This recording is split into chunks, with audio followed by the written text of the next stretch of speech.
3 days before my 18th birthday, I was sitting at the kitchen table with my mother talking about the party I'd been dreaming about for years. It wasn't going to be anything extravagant. Just a small backyard celebration, a chocolate cake, some fairy lights, a few close friends, and my family. For once, I wanted to feel like I mattered. I had spent months saving money from my part-time job at a local coffee shop. I had even bought myself a simple blue dress. It wasn't expensive, but I loved it. My birthday was supposed to be the one day when nobody compared me to my older sister, Madison. Then my mother looked at me and said something I'll never forget. "We're canceling your birthday party." At first, I thought she was joking. I smiled awkwardly and asked, "Mom, what?" She didn't smile back. "Madison doesn't feel special enough right now."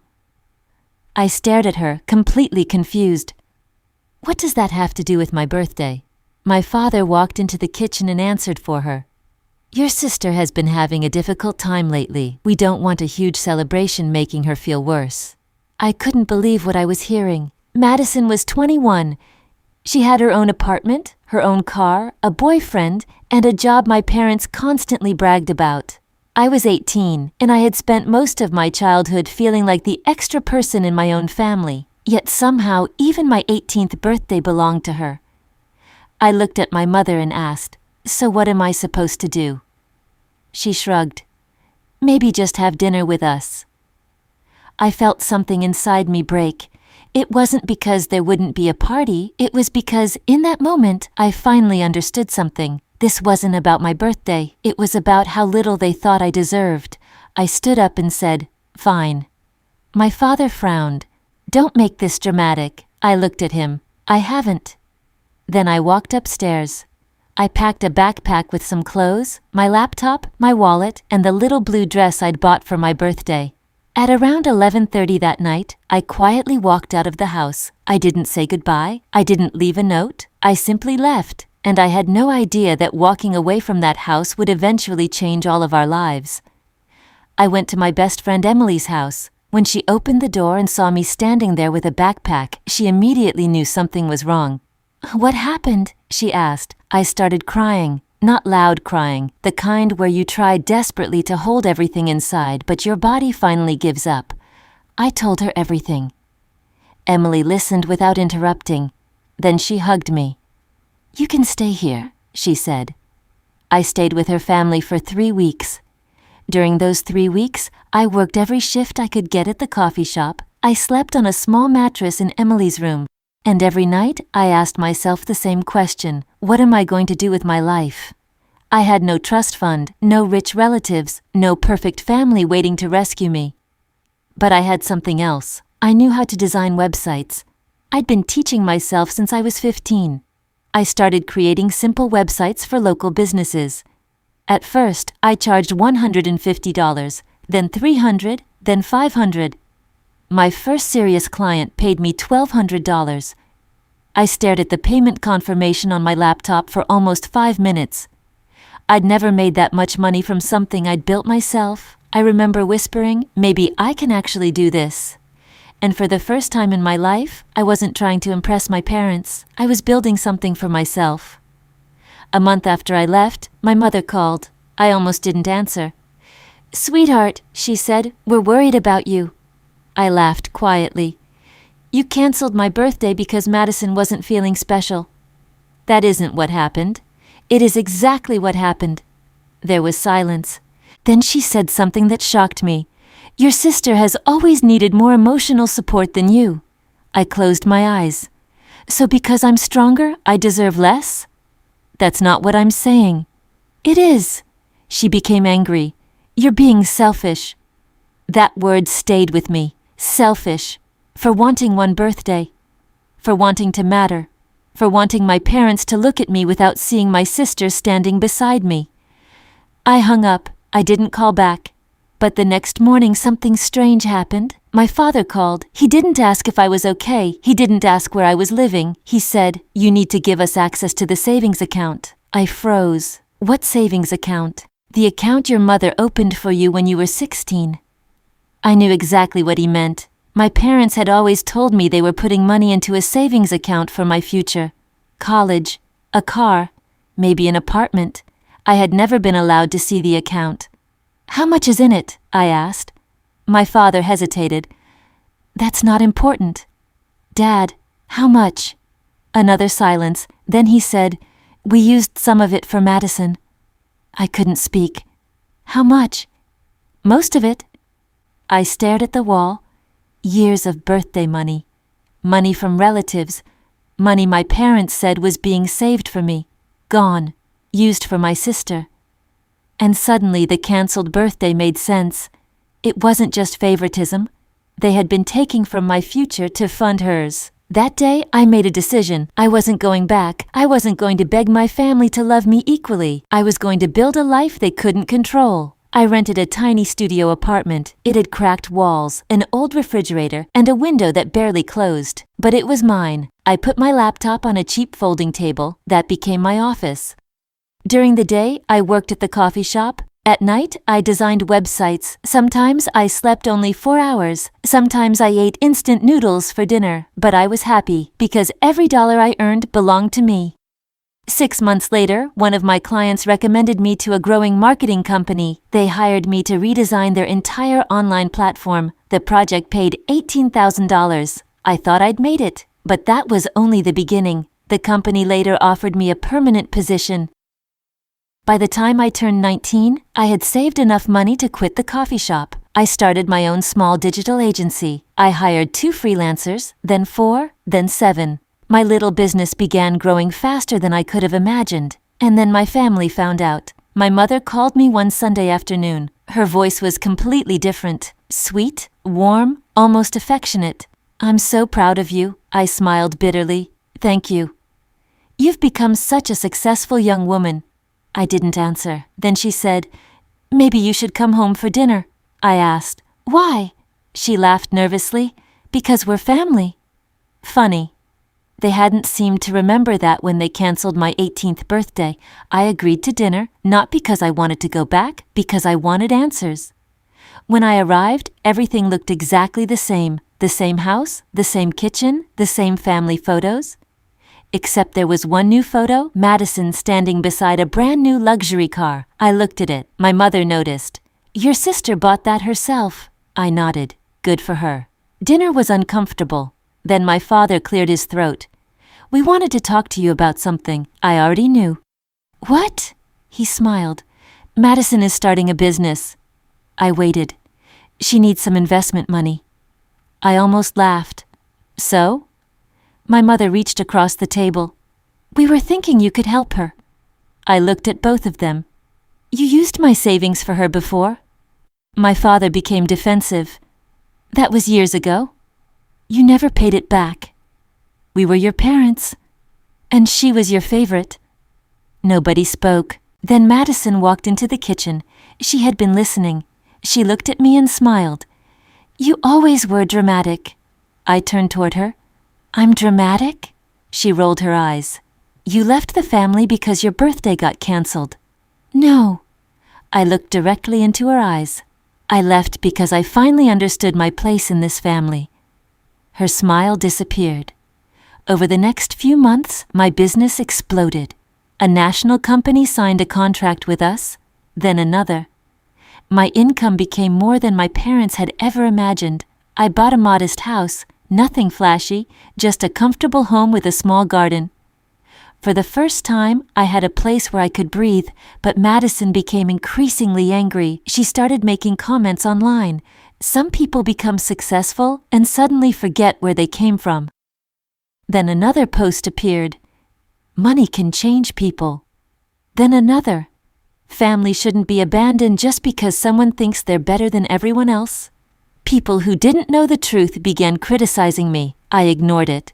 Until one night, Madison sent me a message. "You stole everything from me." I stared at the screen. I replied, "What did I steal?" Her answer came instantly. "Mom and Dad's attention." I couldn't believe it. "You've had their attention your entire life." She wrote, "Not anymore." That was when I realized something. Madison didn't hate me because I'd hurt her. She hated me because I'd stopped being beneath her. A few weeks later, I received an email from a business partner. He asked me to call him immediately. When I did, his voice sounded serious. "There's a problem." "What kind?" "Someone has been contacting our clients." "Who?" He hesitated. "Your sister." My heart stopped. "What?" "She has been telling people that your company isn't legitimate." I couldn't believe it. She wouldn't do that. My partner sent me screenshots. Madison had contacted several clients and accused my company of financial fraud. She claimed I had stolen money from my family.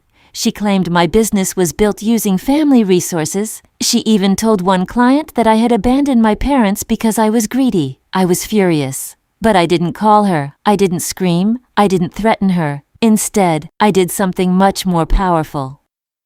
I started collecting evidence, bank statements, emails, contracts, messages, everything.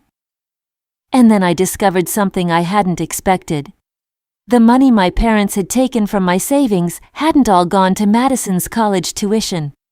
Some of it had gone toward a failed business, my father's business. I was shocked. They hadn't just stolen my savings. They had used my identity to protect themselves from financial problems. Suddenly, I understood why my father had been so desperate to get access to my accounts. I confronted my parents. I placed a folder on the kitchen table. My father looked at it. "What is this?" "Everything." My mother opened the folder. Her face went pale. I said, "You used my savings." My father started arguing. "We were going to pay it back." "You opened credit accounts using my information." My mother began crying. "We were desperate." "And you blamed Madison's feelings for canceling my birthday." Nobody answered. Then Madison walked into the room. She saw the documents. "What is that?" I looked at her. "You should read it." She picked up the papers. Her eyes moved across the pages. Then she looked at our parents. "You did what?" My father stood up. "Madison, calm down." "No." Her voice shook. "You told me she was selfish?" My mother cried. "We were protecting you." Madison stared at them. "Protecting me?" She threw the papers onto the table. "You ruined her life to protect me?" I said nothing. For the first time, Madison looked genuinely broken. Then she whispered, "I didn't know." I believed her, and somehow that hurt even more. 2 days later, Madison came to my house. She stood on my porch with tears in her eyes. "I need to tell you something." I let her inside. She sat down. Then she handed me an envelope. "What is this?" I asked. "Read it." Inside was an old letter. It was from my grandmother. She had written it years earlier. The letter said that she had left money specifically for me, not Madison. Me. The money was supposed to be released when I turned 18. But there was something else. My grandmother had apparently asked my parents to make sure I received it because she believed I would eventually need help starting my own life. I looked at Madison. "How did you get this?" "She gave it to me before she died." I froze. "My grandmother gave this to you?" Madison nodded. "She told me to give it to you when you were ready." I couldn't speak. Then Madison said something that changed everything. "She also told me that you were the strongest person in our family." I started crying. For years, I'd believed my grandmother had simply favored Madison because she was older, but she hadn't. She had known. She had seen what was happening. She just hadn't lived long enough to stop it. Madison looked at me. "I should have defended you." I wiped my tears. "Yes." She nodded. "I was jealous." "I know." "I hated that Mom and Dad always compared us." I looked at her. "Then why didn't you say anything?" She cried. "Because being the favorite felt good." That was the most honest thing she'd ever said to me, and somehow I respected her for finally admitting it. People often think revenge means destroying the people who hurt you, but I learned something different. Sometimes the greatest revenge is simply refusing to become the person they wanted you to be. I didn't ruin my father's business. I didn't expose my mother publicly. I didn't destroy Madison. I simply protected myself. I hired an attorney. The financial problems were eventually resolved legally. My parents had to repay what they could, The accounts opened in my name were closed, and I stopped allowing them access to my life. Madison changed too. She got a job, she moved into her own apartment, she stopped asking our parents for money, and slowly we started talking. Not as best friends, not yet, but as two sisters who had finally stopped pretending everything was okay. A year later, on my 20th birthday, I woke up to a knock on my door. It was Madison. She was holding a small cake. I laughed. "What are you doing here?" She smiled. I remembered something. "What?" "Your 18th birthday." My smile disappeared. She looked down. "I couldn't give you back that night?" She handed me the cake. "So I'm giving you this one."